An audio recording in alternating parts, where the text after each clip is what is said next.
الشیطان الرجیم بسم اللہ الرحمن الرحیم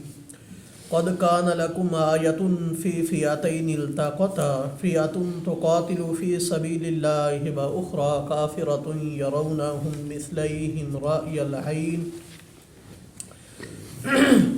پیچھے اللہ کریم ارشاد فرماتے ہیں کافروں کو کہ ان قریب تم مغلوب ہو جاؤ گے اور تمہیں دوزخ میں اکٹھا کیا جائے گا اور بہت بری جگہ ہے وہ رہنے کی۔ قد کان لکم آیۃ فی فئتین التقطا، یہود مدینہ نے چونکہ للکارا تھا کہ تمہارا واسطہ مشرکین مکہ سے پڑا ہے جو جاہل تھے، جنگی فنون سے ناواقف تھے، جب ہم سے پالا پڑا تو پتہ چلے گا۔ تو اللہ کریم فرماتے ہیں تحقیق تمہارے لیے نشانی ہے ان دو جماعتوں میں التقطا جو آپس میں بھڑ گئیں۔ فئۃ تقاتل فی سبیل اللہ، ایک جماعت تو اللہ کی راہ میں لڑ رہی تھی، واخری کافرہ، اور دوسرا گروہ کافروں کا تھا، یرونہم مثلیہم رأی العین، جو انہیں دگنا دیکھ رہے تھے آنکھ کی نظر سے۔ ہوا کیا کہ رسول اکرم صلی اللہ علیہ وسلم بدر میں ابھی نہیں پہنچے تھے، مشرکین مکہ نے پکی زمین کے اوپر قبضہ کر لیا، کنویں کے اوپر قبضہ کر لیا۔ اب یہ 313 بغیر تیاری کے، کوئی سواری بھی نہیں، 6 سواریاں 300 تعداد میں کیا کرتی ہیں، 7 سواریاں چل چل کے تھکن سے چور ہیں۔ دوسرا پھر آئے تو ریتلی زمین قبضے میں آئی، تو ادھر شراب کی محفلیں چل رہی ہیں، رقص و سرور ہو رہے ہیں، خوشیاں بجا رہے ہیں کہ ابھی ہم مسلمانوں کا خاتمہ کر دیں گے۔ رسول اکرم صلی اللہ علیہ وسلم رات کو اپنا علیہ خیمہ لگواتے ہیں اور اللہ کے حضور روتے ہیں، گڑ گڑاتے ہیں، اور رسول اللہ صلی اللہ علیہ وسلم دعا مانگتے مانگتے کہتے ہیں پروردگار یہ بھوکے ہیں، کھانے کا تو انتظام کر، پروردگار یہ پاؤں سے ننگے ہیں، جوتے کا تو انتظام کر، پروردگار ان کے جسم ننگے ہیں، لباس کا تو انتظام کرے، پروردگار ہمارے پاس کچھ بھی نہیں۔ تو ابو بکر صدیق رضی اللہ تعالیٰ عنہ آگے گئے تو رسول اللہ صلی اللہ علیہ وسلم کے ہاتھ بلند ہیں اور چادر نیچے گر چکی ہے اور ہوزاری سے پروردگار کو پکار رہے ہیں۔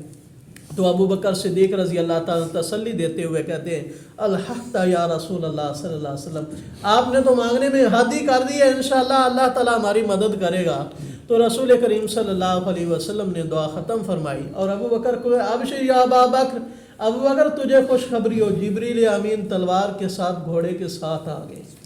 اللہ کریم نے تیز آندھی چلا دی جس کا رخ کافروں کی طرف ساری ریت اڑ کر کے ان کی آنکھوں میں پڑتی، ہڈیوں میں پڑتی، اور نمبر 2 اللہ کریم نے بارش برسائی، جو ریتلی زمین تھی وہ پکی ہو گئی، جو پکی تھی ان کی آنکھ کیچڑ بن گیا۔ پھر اللہ کریم نے سکینہ نازل کی، اپنا سکون نازل کیا کہ تھکن سے جو چور و چور مسلمان تھے ان کے اوپر نیند طاری ہوئی، اللہ کریم نے اطمینان کر دیا۔ پھر اللہ کریم نے 1000 کی تعداد لشکر بھیجے، پھر دوسرا 1000، پھر تیسرا، پھر چوتھا، پھر 5000، اور جب شروع میں مسلمان کافروں کو کم نظر آتے تھے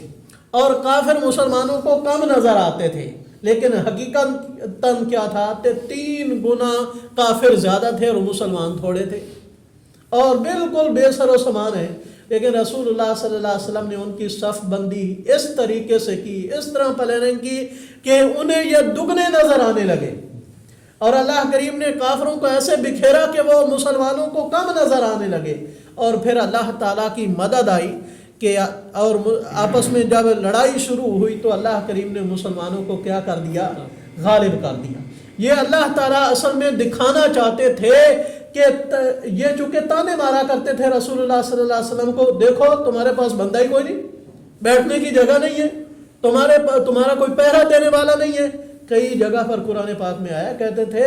تمہاری مجلس ہی نہیں ہے۔ تو اللہ کریم یہ دکھانا چاہتے تھے کہ مسلمانوں کا اندیکھی قوت کے اوپر ایمان تھا اور ان کا ظاہری اسباب کے اوپر ایمان تھا،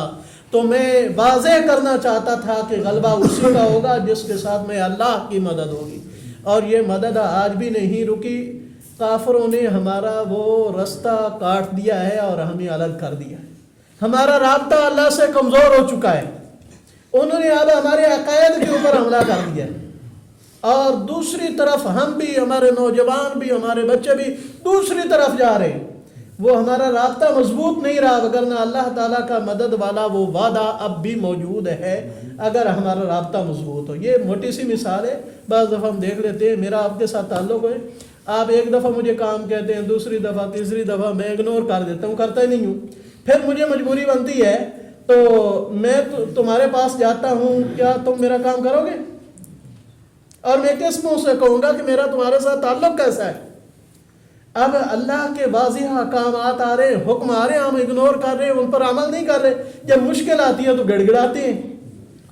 وہ پھر بھی سنتا ہے اگر خالص اس کی طرح متوجہ ہو جائے۔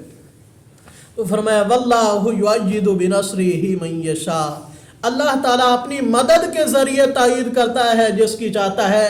ان فی ذلک لعبرہ، بے شک اس واقعہ کے اندر عبرت ہے، اولی الابصار، آنکھوں والوں کے لیے، جن کی آنکھیں ہیں، جن کے دل سلامت ہیں، جو کچھ سمجھنا چاہتے ہیں۔ تو اللہ کریم سے دعا ہے کہ جہاں کہیں مسلمان مظلوم ہیں، برسر پیکار ہیں، اللہ ان کی مدد فرمائے۔